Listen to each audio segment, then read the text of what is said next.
Right now I'm using the Sigma 17 to 70mm f2.8 to f4 lens. It's a crop sensor lens on my A7S II, and I can actually use this lens for 4K video shooting because you can simply enable clear image zoom and zoom in about 1.3 times, and then you will eliminate the vignetting, and voila, you get a very nice wide angle view. It's approximately 22-23mm equivalent.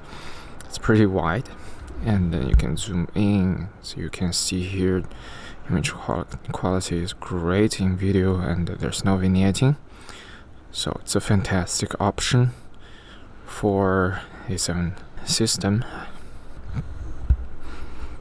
Pretty cool trick.